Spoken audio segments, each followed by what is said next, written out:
Two words are mixed up on projects all the time, and it's objective and scope. People sometimes use it interchangeably, and it's not the same thing. By the end of this video, you will never confuse the two of them again.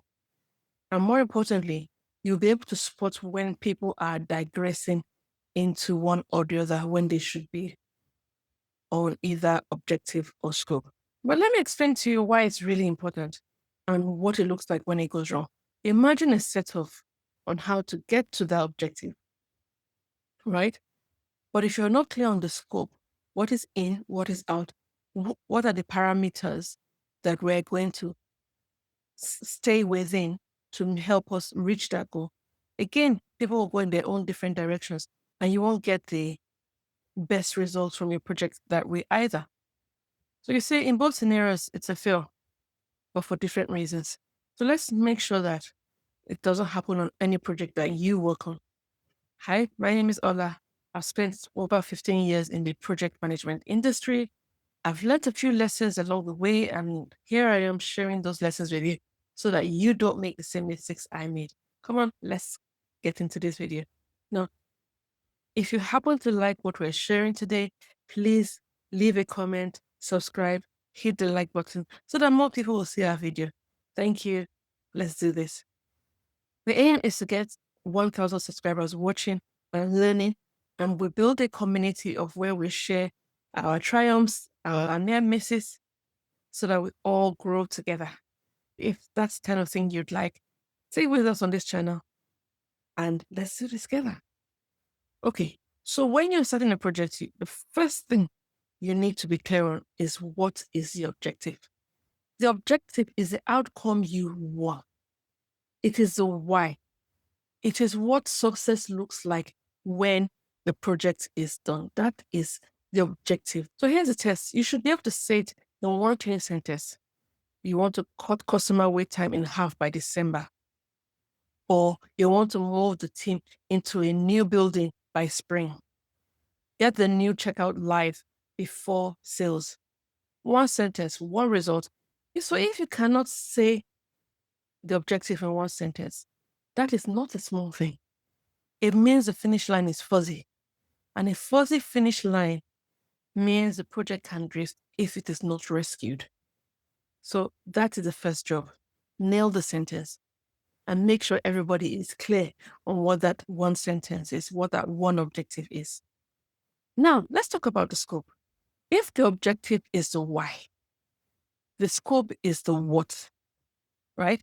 The scope is all the work it will actually take to hit the objective. The stuff you will build, do, and deliver to help you hit that objective you have.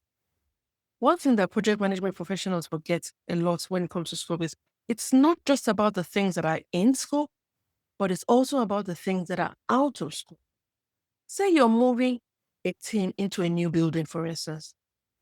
In scope, you probably have things like you're going to be packing, the move, setting up the desk. The out of scope could be buying new furniture, might be a separate job. When you name what is in and out early on, it stops argument, it stops confusions as the project progresses.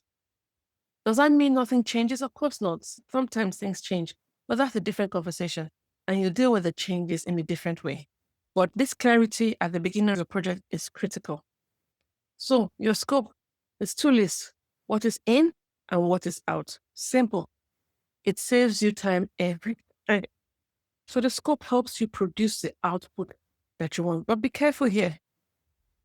Because you say scope is what is in and what is out, it's not enough to just list everything that you need to produce in your scope, right? If you do everything in your list and it doesn't lead to the outcome that you are expecting, then the project has still failed, right? So you need to make sure that all this, what's in scope, actually maps back to the original objective of the project. Let's give an example. Maybe your job was to help the team use a new system. So the outcome is simple, right? A team that can use the new system with confidence.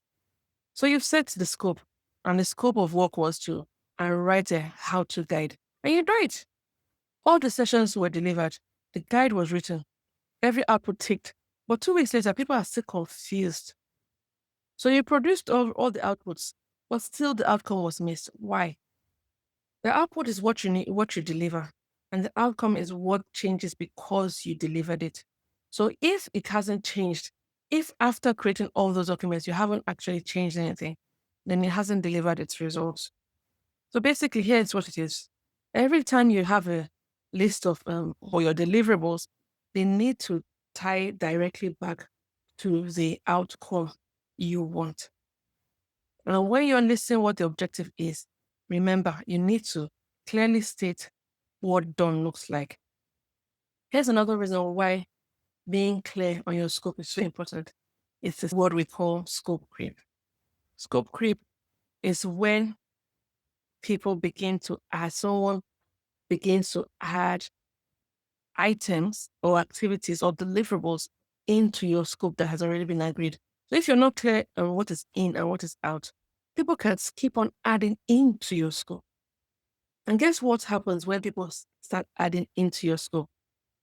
Yes, you guessed right. One, it can increase the amount of time required to complete the project.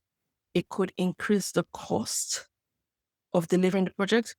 And if any of these variables, the cost and time, doesn't increase to support that scope, it might reduce the quality of what is finally produced. So making sure you're clear on what is in scope and what is out of scope is critical. Here's where having your objective also helps. So when that argument comes, when that individual comes with something he wants to add into the scope, that's where your objective helps you. You remind them very calmly what the objective of the project is. If that addition does not clearly map back to the objective, if it is a nice to have, you would then say, hang on. If it does map back, okay, yes, we can do it, but is it adding to the MVP, to the minimum viable product? It goes on the list as a nice to have for later on down the line. If it doesn't directly map back to the outcome, then it's a no. It should not even be there in the first place, right? And if the individual, the stakeholder says, we definitely need to have this in there, then that's when you start doing your change request. And what is a change request? It's a process in which you map out the impact of time, cost, and quality is as a result of a change being introduced into the project. So getting the objective and scope right is the whole foundation of a CAM project. And it is exactly what we do together in my free 5-day challenge inside the Project Management Blueprint community. Day one, we get your scope and your objective locked. Then we run a whole project from there to help you. It's free to join. The link is right below. Come and build the foundation properly, and I'll see you inside.